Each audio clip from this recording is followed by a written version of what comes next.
Hello বন্ধুরা, আজ আমি তোমাদের কাছে নতুন একটা রেসিপি নিয়ে এসেছি। আজ আমি নিরামিষ পনিরের তরকারি করে তোমাদেরকে দেখাবো। এই তরকারি করতে দেখো আমার কি কি লাগছে, তোমাদেরকে দেখো দেখিয়ে দিচ্ছি। এখানে দেখো পনির আমি কিউব করে কেটে নিয়েছি। এখানে দেখো সাদা তিল আছে, কাজু আছে, কাশ্মীরি লঙ্কার গুঁড়ো আছে, কাঁচা লঙ্কা আছে, নুন আছে, ঘি আছে।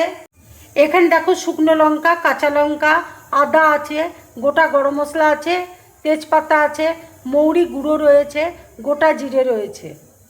এবার দেখো আমি আদা, কাঁচা লঙ্কা, শুকনো লঙ্কা মিক্সিতে বেটে নেব।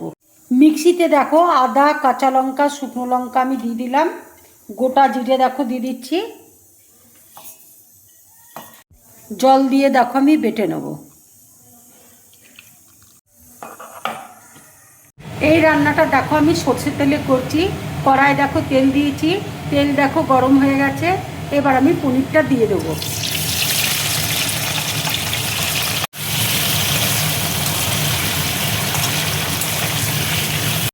মশলাটা দেখো মিক্সিতে আমি বেটে নিয়েছি।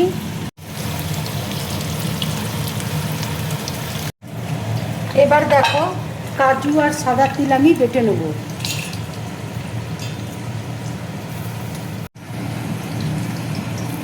জল দিয়ে দেখো আমি পেস্ট করে নেব। পনিরটা দেখো আমি হালকা করে দেখো ভেজে নিয়েছি, খুব বেশি একটা ভাজবো না। এবার দেখো তুলে নিচ্ছি আমি। পনির ভাজার তেলেই দেখো আমি তেজপাতা দিয়ে দিচ্ছি, গোটা গরম মশলা দেখো দিয়ে দিচ্ছি। এবার দেখো মশলা বাটাটা দিয়ে দিচ্ছি।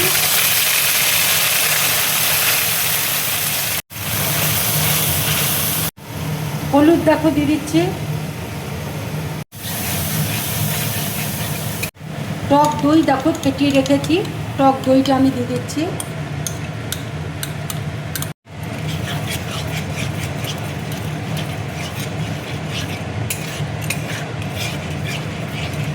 মৌরি গুঁড়ো দেখো দিয়ে দিচ্ছি।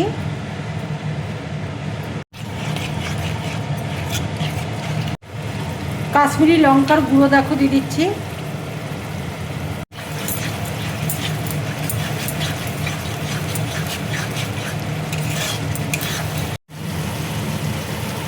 আন্দাজ মতো দেখো নুন দিয়ে দিচ্ছি। কাজু আর তিল বাটাটা দেখো দিয়ে দিচ্ছি। মশলা ধোয়া জলটা দেখো দিয়ে দিচ্ছি।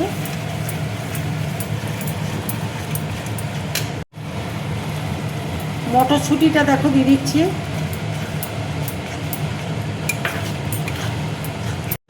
অল্প করে দেখো চিনি দিয়ে দিচ্ছি।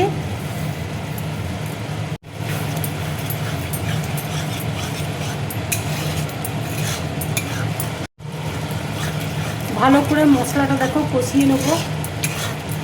মশলাটা দেখো কষানো হয়ে গেছে। এবার আমি জল দিয়ে দেবো।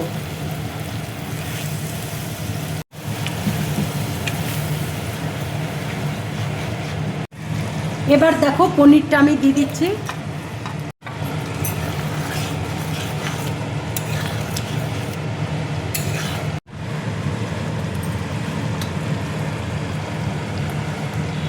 অল্প করে দেখো মৌরি গুঁড়ো আমি দিয়ে দিচ্ছি। এবারে দেখো ঘি দিয়ে দিচ্ছি। এইভাবে নিরামিষ পনির রান্না করে তোমরা গরম ভাত, রুটি, পরোটা, লুচির সাথে খাবে, খুব ভালো লাগবে খেতে। চেরা কাঁচা লঙ্কা দেখো দিয়ে দিচ্ছি।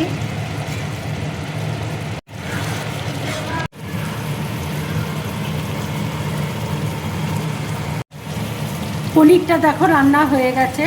এবার আমি গ্যাসটা অফ করে দিচ্ছি।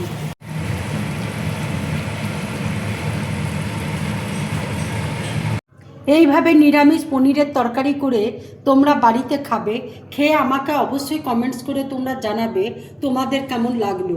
যদি আমার এই রেসিপিটা তোমাদের ভালো লাগে তাহলে লাইক করবে, শেয়ার করবে আর ড্রিম ব্লগ চ্যানেলটাকে সাবস্ক্রাইব করবে। তোমরা বেশি করে কমেন্টস করবে, তাহলে আমার খুব ভালো লাগবে। নমস্কার।